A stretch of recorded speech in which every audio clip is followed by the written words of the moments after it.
ETV life ఆధ్యాత్మిక channel ప్రేక్షకులకి స్వాగతం.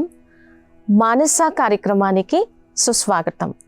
ఈరోజు ప్రస్తుత వర్తమాన పరిస్థితుల్లో వచ్చేటువంటి సవాళ్ళని కానీ సంఘర్షణలని కానీ మనం ధైర్యంగా ఎదుర్కొని నిలబడటానికి స్పిరిచువల్ పవర్ లేదా ఆధ్యాత్మిక శక్తి లేదా దైవ బలం లేదా మన మానసిక బలం మెంటల్ విల్ పవర్ ఎలా ఉపయోగపడుతుంది అనేది చూద్దాము.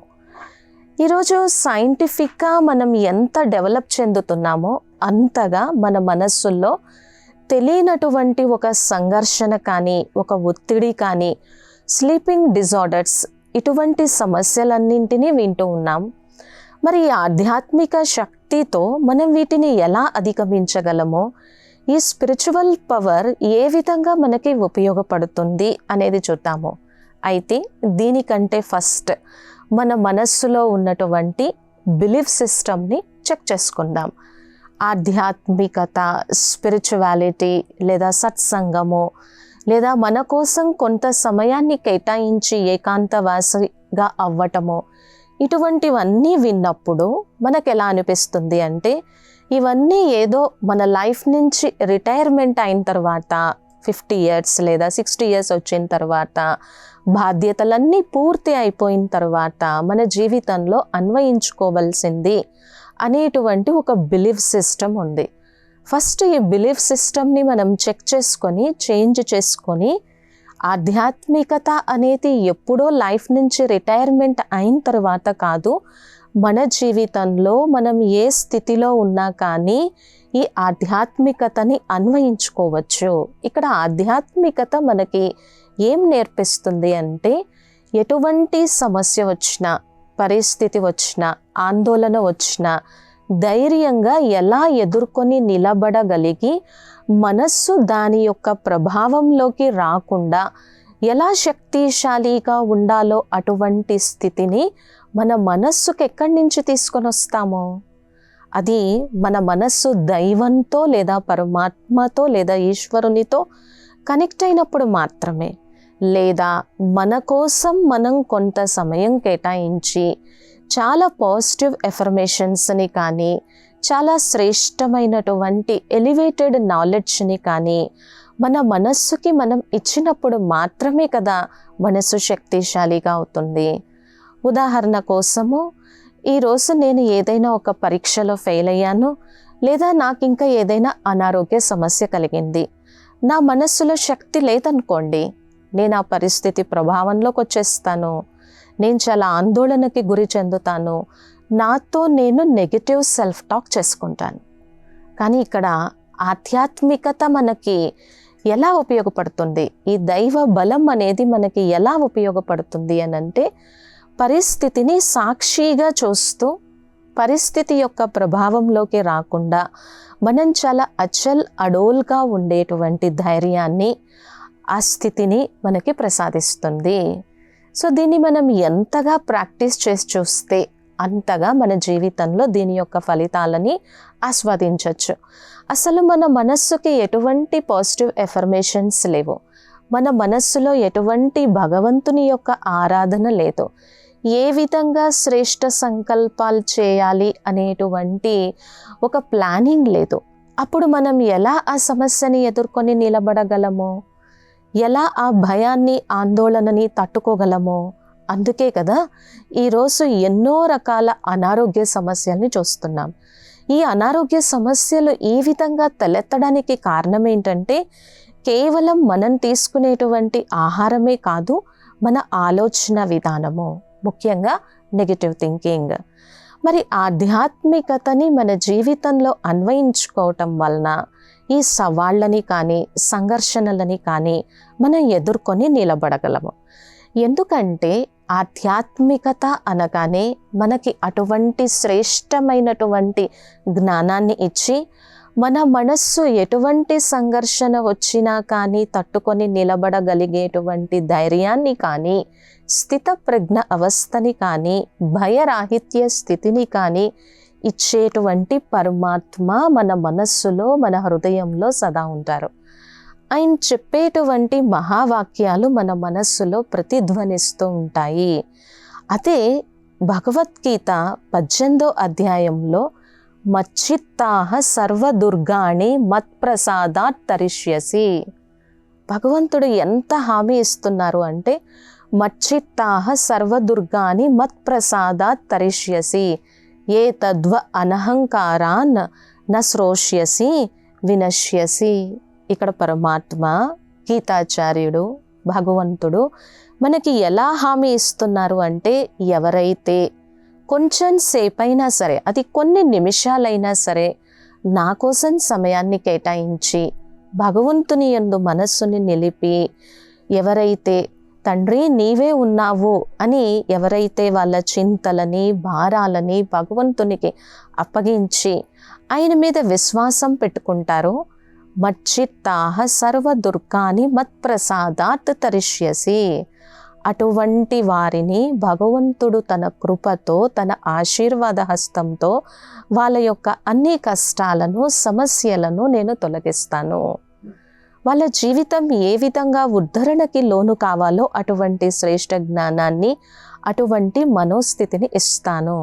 కానీ ఇక్కడ కండిషన్ ఏంటి? మచ్చిత్తాహ అంటే మనస్సుని కొన్ని క్షణాల కోసమైనా దైవం యందు ఆ విధంగా నిలబడేలాగా మనం చూసుకోవటం. మనం అనుకుంటాం ఈరోజు నేను ఏ పని చేస్తున్నా, ఏ కర్మ చేస్తున్నా, బయటికి వెళ్ళేటప్పుడు నేను భగవంతుడికి చెప్పే వెళ్తున్నాను కదా, నమస్కారం చేసే వెళ్తున్నాను కదా. సో కేవలం ఆ ఒక్క నిమిషం కాదు, తరువాత కూడా మన మనస్సులో మన హృదయంలో ఆ పరమాత్ముని పట్ల ప్రేమ ఉండి ఎటువంటి భారం కలిగిన, బాధ కలిగిన, చింత కలిగిన ఆ ఈశ్వరునికి అప్పగించటము. సో అటువంటి వారి యొక్క కష్టాలని, అటువంటి వారి యొక్క ఆటుపోట్లని నేను తొలగిస్తాను అని పరమాత్మ మనకి ఇక్కడ హామీ, భరోసా, అష్యూరెన్స్ ఇస్తున్నారు. ఏ తద్వ అనహంకారాన్, ఒకవేళ నేనే చేసుకోగలను, ఇదంతా నాదే అనేటువంటి, నేను నాది అనేటువంటి అహంకారానికి గురి అయ్యి భగవంతుని యొక్క మహావాక్యాలను కానీ, సద్గురువులు చెప్పేటువంటి మహావాక్యాలను కానీ పెడచెవిన పెట్టినట్లయితే, మన్మతం అనుసారం నడిచినట్లయితే వాళ్ళ యొక్క పతనానికి, వాళ్ళ యొక్క డౌన్ఫాల్కి వాళ్ళే కారణమవుతారు. సో ఇటువంటి మహావాక్యాలు భగవంతుడు ఇంత చెప్తున్నప్పుడు ఆధ్యాత్మికత శక్తి మాత్రమే మనకి ఈ భరోసా ఇస్తుంది. ఇంకా ఆధ్యాత్మిక శక్తి వలన ఎటువంటి ప్రయోజనాలు ఉంటాయి అంటే, ఈరోజు చాలామందిని మనం చూస్తూ ఉన్నాం కదా, ఈరోజు లైఫ్ స్టైల్ అంతా మారిపోయింది. పేరెంట్స్ ఇక్కడే ఉంటున్నారు, కానీ పిల్లలు ఎక్కడో అమెరికాలోనో లేకపోతే ఇంకొక విదేశాల్లోనో ఉంటున్నారు. సో ఈరోజు ఎప్పుడూ లేనంతగా మన భారతీయ సనాతన ధర్మంలో ఒకప్పుడు ఉమ్మడి కుటుంబ వ్యవస్థ ఉండేది. ఏదైనా ఒక సమస్య వచ్చినా, ఆందోళన కలిగినా, ఎవరికైనా అనారోగ్యం వచ్చినా మొత్తం అందరూ ఫ్యామిలీ మెంబర్స్ అందరూ కూడా పరామర్శించి జాగ్రత్తలు చెప్పి ఎంతో టేక్ కేర్ చేసేవారు. కానీ ఈరోజు అటువంటి స్థితి లేదు, అందరికీ కనిపిస్తూనే ఉంది కదా. సో మరి ఈరోజు మానవ జీవితంలో మనం ఎక్కువగా గ్యాడ్జెట్స్తో, వాటితో కనెక్ట్ అయ్యి వాటి మీద ఆధారపడి ఉండటం వలన ఈరోజు ఒంటరితనము లేదా లోన్లీనెస్ అనేది మనుషుల యొక్క మనసుల్లో కనిపిస్తుంది. అందరితో ఉన్నారు, ఎంతోమంది బంధువులు ఉన్నారు, ఎంతోమంది తెలిసిన వాళ్ళు ఉన్నారు. మన ఫోన్ ఓపెన్ చేస్తే 500 కాంటాక్ట్స్ ఉంటాయి, 1000 కాంటాక్ట్స్ ఉంటాయి.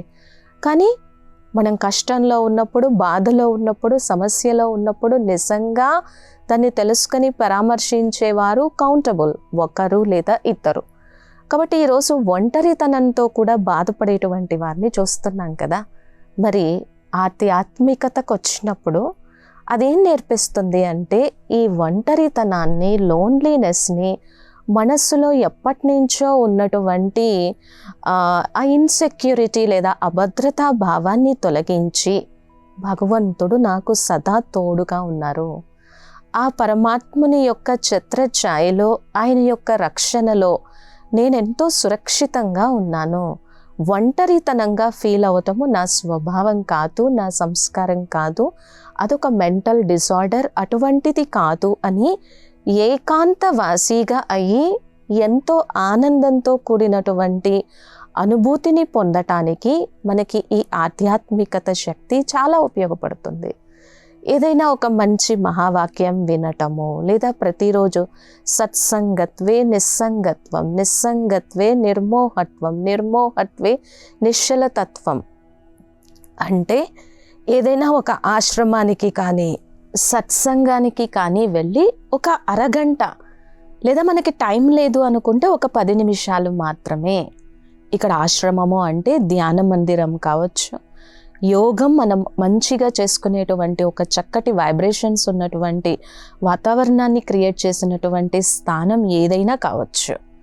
సో అటువంటి స్థానానికి వెళ్ళి, అటువంటి ఆశ్రమానికి వెళ్ళి కొంత సమయాన్ని కేటాయించి మన మనస్సుని మిగిలిన అన్ని వ్యర్థ సంకల్పాల నుంచి అతీతం చేసి సత్సంగత్వే నిస్సంగత్వం, నిస్సంగత్వే నిర్మోహత్వం. సో మిగిలిన అన్ని వ్యర్థ సాంగత్యాలన్నింటినీ మనస్సు నుంచి కొంచెం సేపటికి తొలగించుకొని ఆ పరమాత్మతో ఒక చక్కని దివ్య అనుభూతిని చేసుకోవడానికి కావలసినటువంటి స్థితి కానీ శక్తి కానీ ఆధ్యాత్మికత అనేది మనకి చాలా అందిస్తుందన్నమాట. సో ముఖ్యంగా సమస్య కలిగినప్పుడు, పరిస్థితి వచ్చినప్పుడు దాంతో పూర్తిగా మమేకమైపోయి నేనే పరిస్థితి, పరిస్థితే నేను అనేటువంటి దృష్టికోణం కాకుండా ఇది పరిస్థితి, ఈ పరిస్థితిని ధైర్యంగా ఎదుర్కొని నిలబడగలిగినటువంటి శక్తి నాలో ఉంది. ఇప్పుడు ఈ పరిస్థితి వచ్చింది, నా జీవితంలో ఈ సంఘటన ఎదురైంది, ఈ సిచ్యువేషన్ వచ్చింది. సో ఈ సిచ్యువేషన్తో నేను ఏ విధంగా ఉంటూ డిటాచ్డ్గా అయిపోయి ఎటువంటి రెస్పాన్స్, ఎటువంటి చాయిస్ నా చేతిలో ఉంది అని డివైడ్ అయిపోయి, డిటాచ్ అయిపోయి ఆ సమస్యని ఎదుర్కొనేటువంటి శక్తి మనకి ఆధ్యాత్మికత ద్వారానే కలుగుతుంది. లేదు అంటే ఏమవుతుంది, ఆ సమస్య కోసమే ఆలోచిస్తాం. అరే నాకు ఇంత అనారోగ్యం ఉంది, నాకు ఇంత పెయిన్ కలుగుతుంది, నా జీవితంలో ఇన్ని సమస్యలు ఉన్నాయి, ఇన్ని బాధలు ఉన్నాయి, ఎవరితోనూ చెప్పుకోలేము. ఒకవేళ ఎవరితో అయినా చెప్పుకున్నా ముందు మన ముందు సానుభూతి చూపించినా మన వెనుక ఎంతో మాట్లాడేటువంటి వాళ్ళు ఉంటారు కదా. కాబట్టి వాటిని ధైర్యంగా ఎదుర్కొని నిలబడగలిగేటువంటి శక్తి, మన మనస్సు ఆ సంఘర్షణ యొక్క ప్రభావంలోకి రాకుండా ఉండేటువంటి స్థితి, ఆ స్థిత ప్రజ్ఞావస్థ మనకు ఆధ్యాత్మికత చాలా చక్కగా కలుగు చేస్తుంది అనడం లోపల ఎటువంటి సందేహం లేదు. ఇంకా మనం దేవతల యొక్క ప్రతిమలను చూసినప్పుడు, లేదా దేవతామూర్తుల యొక్క స్వరూపాన్ని చూసినప్పుడు వాళ్ళ యొక్క వరదాని హస్తం లేదా అభయహస్తం అనేది కనిపిస్తూ ఉంటుంది. సో ఆ అభయహస్తాన్ని మనం ఒక్కసారి మనసులో స్మరించుకున్నప్పుడు ఆ అభయహస్తం ఏం చూపిస్తుంది అని అంటే, మనమందరం ఈ సంసారంలో ఉన్నాం, చాలా అభద్రతా భావంలో ఉన్నాం, బాధలో ఉన్నాం, భయంలో ఉన్నాం, దుఃఖంలో ఉన్నాం, సమస్యలు వస్తూ ఉంటాయి, క్లిష్ట పరిస్థితులను ఎదుర్కోవలసి వస్తూ ఉంటుంది, ఎంతో ఆత్మన్యూన్యత భావానికి, భయానికి, ఆందోళనకి లోను కావాల్సి వస్తుంది. మరి అటువంటప్పుడు ఆ దేవతా స్వరూపం యొక్క, ఆ భగవంతుని యొక్క అభయహస్తాన్ని మన మనసులో ఒక్కసారి మనం స్మరణ చేసుకున్నప్పుడు, లేదా గుర్తు చేసుకున్నప్పుడు మనకెంత సంతోషం కలుగుతుంది, ఎంత ఆనందం కలుగుతుంది. భగవంతుడు నేనున్నాను, నీకు చింత ఎందుకు, నువ్వు నిశ్చింతగా ఉండు, నీకున్నటువంటి భారాన్ని, బాధ్యతని నాకు అప్పగించి నీ కర్తవ్యాన్ని నువ్వు చేయి, నీ ప్రయత్నాన్ని నువ్వు చేయి, నీ పురుషార్థాన్ని నువ్వు చేయి, నీ సాధనని నువ్వు చేయి, కానీ నీ మనస్సుని తేలిక చేసుకో. నీ భారం ఏదైతే ఉందో, మోయలేనటువంటి భారం ఏదైతే ఉందో ఆ భారాన్ని నాకు అప్పగించు అనేటువంటి ఆ అభయ హస్తాన్ని మనం ఎంతో సంతోషంగా, ఆనందంగా, నిశ్చింతగా ఉండగలిగేటువంటి ఆ అభయ హస్తాన్ని మనం ఒక్కసారి మనస్సులో స్మరించుకోవడానికి కావలసినటువంటి స్థితిని కానీ, యోగ్యతని కానీ, శక్తిని కానీ మనకి ఆధ్యాత్మికత అందిస్తుంది అనడం లోపల ఎటువంటి సందేహం లేదు. భగవంతుడు ఈ విధంగా నేనున్నాను అని చూపించేటువంటి ఆ వరదాని అభయహస్తాన్ని మనం ఒక్కసారి గుర్తు చేసుకొని ఆ సమస్యలని, పరిస్థితులని, ఆందోళనని మనం ధైర్యంగా ఎదుర్కొని నిలబడచ్చు. సో ఆధ్యాత్మికతలో అటువంటిది ఉంది. ఇక ఆధ్యాత్మికత అంటే మనమేం భయపడక్కర్లేదు. ఆధ్యాత్మికత అంటే మనం అన్ని బాధ్యతలను విస్మరించి కూర్చోవాలి అనేటువంటి నమ్మకాన్ని కూడా మన మనస్సులో నుంచి తొలగించినప్పుడు మాత్రమే ఆధ్యాత్మికతలో ఉన్నటువంటి ఆనందాన్ని, భగవంతుడిచ్చేటువంటి భరోసాని మనం పూర్తిగా పొందగలం. లేకపోతే ఎలా ఆలోచిస్తూ ఉంటుంది మనసు, ఆధ్యాత్మికత అంటే అన్నీ వదిలిపెట్టాలేమో అని. అన్నీ వదిలిపెట్టడము అంటే జీవితంలో మనం ఉన్నతిలోకి వెళ్ళటానికి మనలో ఏ బలహీనత ఉంది, ఏ అవగుణం ఉంది, ఏది నా మనస్సు నుంచి, నా హృదయం నుంచి, నా జీవితం నుంచి తీసేస్తే నేను చాలా ముందుకు వెళ్తాను అనేటువంటి బలహీనతలని, అవగుణాలని వదిలిపెట్టేటువంటి శక్తిని, జ్ఞానాన్ని, యోగ్యతని ప్రసాదిస్తుంది. ఆధ్యాత్మికత మార్గాన్ని చూపిస్తుంది, దిశానిర్దేశాన్ని చూపిస్తుంది, గమ్యం ఎటువైపో చూపిస్తుంది. గమ్యం నిర్ణయించుకున్న తర్వాత మన గమనం ఆ విధంగా ఉండేలాగా చేస్తుంది. కానీ బాధ్యతలను వదిలిపెట్టమని ఎప్పుడూ కూడా చెప్పదు. అంటే మనము బాధ్యతలను నిభాయించేటప్పుడు ఎలా నిభాయిస్తామో, అంతా నాదే, అంతా నాదే, అంతా నాదే, అంతా నేనే చేస్తున్నాను, ఈ బరువంతా నేనే మోస్తున్నాను అని అనుకుంటే మాత్రం అది చాలా కష్టాన్ని ఇస్తుంది కదా. అటువంటి ఆలోచన సరళిని కానీ, అటువంటి ఆలోచన ధోరణిని కానీ మార్చి చాలా సహజంగా ఉండేలాగా మన జీవితాన్ని చేస్తుంది. సంసారంలోనే ఉంటాము, కానీ ఆ సంసారాన్నంతా మనస్సులో మోస్తూ ఉంటే మనకి ఇంకెప్పటికీ సంతోషం ఉండదు కదా, సుఖం ఉండదు కదా. ఇక్కడ ఆధ్యాత్మికత ఎలా చేస్తుంది అంటే మన మనస్సుని తేలికపరిచేలా చేస్తుంది. మరి ఇటువంటి భక్తిని, ఇటువంటి జ్ఞానాన్ని వాళ్ళ మనస్సుల్లో, వాళ్ళ హృదయాలలో నింపుకొని ఎంతోమంది మహాభక్తులు, ఎంతోమంది తపస్వీలు తమ జీవితాన్ని తరింప చేసుకొని ఆ పరమాత్ముడు నుంచి వచ్చేటువంటి ఆ అలౌకికమైనటువంటి దివ్య ఆనందాన్ని తీసుకొని ఎంతో నిశ్చింతగా, నిర్భయంగా, నిర్విఘ్నంగా వాళ్ళ జీవితాన్ని గడిపినటువంటి ఎన్నో సంఘటనలు ఉన్నాయి కదా. నిజంగా మహాభారతంలో అర్జునుడికి ప్రతి క్షణం, ప్రతి సందర్భంలో శ్రీకృష్ణుడు తోడుగా ఉండి ఆ విజయాన్ని ఏ విధంగా పొందాలో, ఆ యుద్ధం ఏ విధంగా చేయాలో నేర్పించారు. ఇక్కడ యుద్ధము అంటే బయట యుద్ధం కాదు, మన జీవితంలో, ముఖ్యంగా మన మనస్సులో, మన హృదయాలలో నిరంతరం జరిగేటువంటి సంఘర్షణ. సో ఇటువంటి సంఘర్షణ కలిగినప్పుడు మనం ఏ విధంగా మనశ్శాంతిని పొందగలము పరమాత్మ మనకి తెలియచేస్తున్నారన్నమాట. క్షిప్రం భవతి ధర్మాత్మ సస్వాం శాంతి నిగచ్చతి కౌంతేయ ప్రతిజానాహి నమే భక్తః ప్రణశ్యతి. ఎంత బాగా చెప్తున్నారు అనంటే క్షిప్రం భవతి ధర్మాత్మ అని చెప్తున్నారనమాట. అంటే ఈ జ్ఞానాన్ని ఆచరించిన, పరమాత్ముడు గీచినటువంటి మార్గంలో నడిచిన మనం ధర్మం తప్పకుండా, అధర్మం జోలికి వెళ్ళకుండా ధర్మ మార్గంలోనే నడవగలం. క్షిప్రం భవతి ధర్మాత్మ, ధర్మాత్మలుగా అవ్వగలం. సశాం శాంతి నిగచ్చతి, శాశ్వతమైనటువంటి శాంతిని పొందగలం. కౌంతేయ ప్రతిజానాహి నమే భక్తః ప్రణశ్యతి.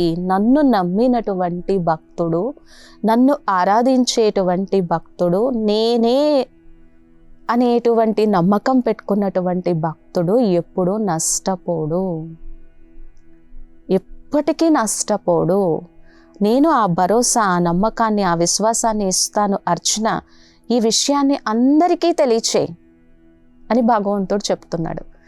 ఇక్కడ అర్జునుడిని తెలియచేయమని చెప్పటం ఏంటి అంటే, భక్తుడు కని చెప్తే ఇక భగవంతుడు ఆ మాటకి, ఆ వాక్యానికి ఎప్పుడు కూడా కట్టుబడి ఉంటాడు.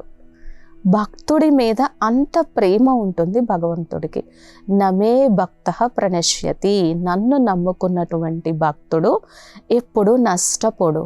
ఆయన ఏదైనా కష్టానికి గురైనా కానీ ఆ కష్టాన్ని నాదిగా స్వీకరించి దాని నుంచి ఎలా బయటపడాలో ఆ జ్ఞానాన్ని, ఆ యోగాన్ని ఇస్తాను. కాబట్టి సమస్యలు తొలగిపోవు, కానీ సమస్యలని ధైర్యంగా ఎదుర్కొని నిలబడడానికి కావలసినటువంటి శ్రేష్ఠ జ్ఞానాన్ని నీకు ఇస్తాను. మరి మనం ఎప్పుడు ధర్మ మార్గంలో నడవగలిగితే, పరమాత్మ చేయి పట్టుకొని నడవగలిగితే జీవితంలో వచ్చేటువంటి ఒడుదుడుకులని, సవాళ్ళని మనం ముఖ్యంగా ఎదుర్కొని నిలబడగలం. మరి ఇటువంటి గొప్ప గొప్ప మహావాక్యాలన్నీ విని మన మనస్సుని శ్రేష్టంగా చేసుకుంటున్నప్పుడు ఇక హాయిగా నిశ్చింతగా నిద్రపోతాం. మన మనస్సులో, మన హృదయంలో పరమాత్మ పట్ల, ఈ సృష్టి పట్ల, అనేక మంది మహానాత్మల పట్ల కృతజ్ఞత భావం పెరుగుతుంది, దయ పెరుగుతుంది, కరుణ పెరుగుతుంది, ఇతరులను అర్థం చేసుకునేటువంటి శక్తి పెరుగుతుంది, పరిస్థితికి అనుగుణంగా మన మనస్సుని మౌల్డ్ చేసుకునేటువంటి శక్తి పెరుగుతుంది. సంఘర్షణలో ఉన్నప్పుడు, బాధలో ఉన్నప్పుడు మన మనస్సుకి ఊరట కలిగేలాగా, ఆశ్రయాన్ని ఇచ్చేలాగా ఈ మాటలు, ఈ ఆధ్యాత్మికత మన మనస్సుకి ఎంతో ఆనందాన్ని ఇస్తాయి కదా. సో మనం రామాయణంలో కూడా చూసాం కదా, రామాయణంలో ఎంత చక్కటి వృత్తాంతం, ఎంత చక్కటి సంఘటన. శబరి శ్రీరాముడి యొక్క రాక కోసము ఎన్నో సంవత్సరాలు ఎదురు చూస్తుంది. నిజంగా రామాయణంలో ఎలా చెప్తారు అని అంటే, ఆమె శబరి శ్రీరాముడి యొక్క రాక కోసము, శ్రీరాముడి యొక్క దివ్య దర్శనం కోసము 13 సంవత్సరాలు వెయిట్ చేసింది అని చెప్తారు. మరి ఈరోజు మనం అనుకున్నటువంటి కోరిక వెంటనే నెరవేరకపోతే మనం ఎలా ఆలోచిస్తున్నాం?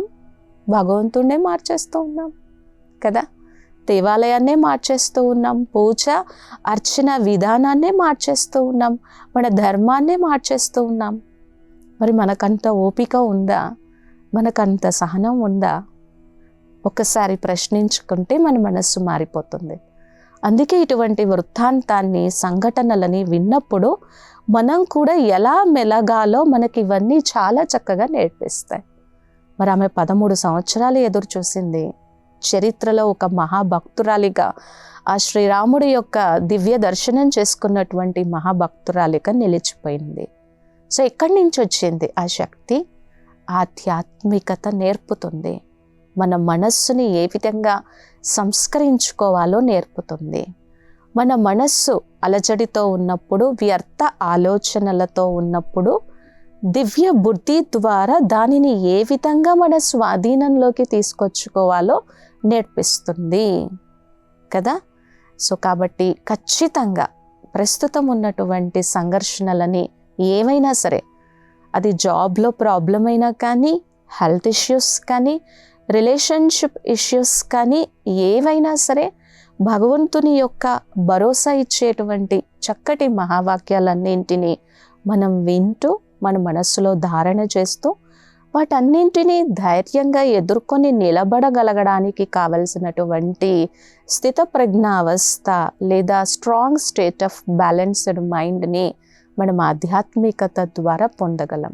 కావున ఎప్పుడు సమస్య వచ్చినా, ప్రస్తుతం వర్తమాన పరిస్థితుల్లో ఉన్నటువంటి సవాళ్ళని, సంఘర్షణలని ఎదుర్కోవడానికి, ధైర్యంగా నిలబడటానికి ఆత్మబలం, పరమాత్మ బలం, జ్ఞానబలం, భగవంతుని యొక్క సర్వశ్రేష్ఠ మహావాక్యాలు, ఇవన్నీ మనకి చాలా చాలా ఉపయోగపడతాయి అని రియలైజేషన్ కలిగినప్పుడు వాటిని మనస్ఫూర్తిగా ఆనందంతో మన జీవితంలోకి అన్వయించుకొని ఆచరించడానికి కావలసినటువంటి శక్తి తప్పకుండా కలుగుతుంది.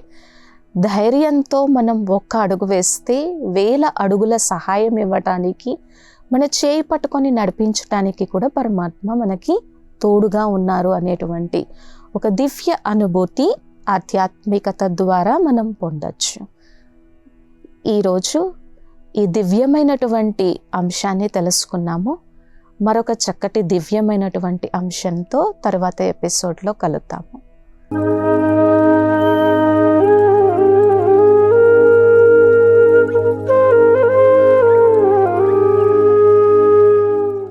ఈ కార్యక్రమాన్ని తిరిగి చూడాలనుకుంటే www.youtube.com/ETV Life Spiritual లో చూడవచ్చు.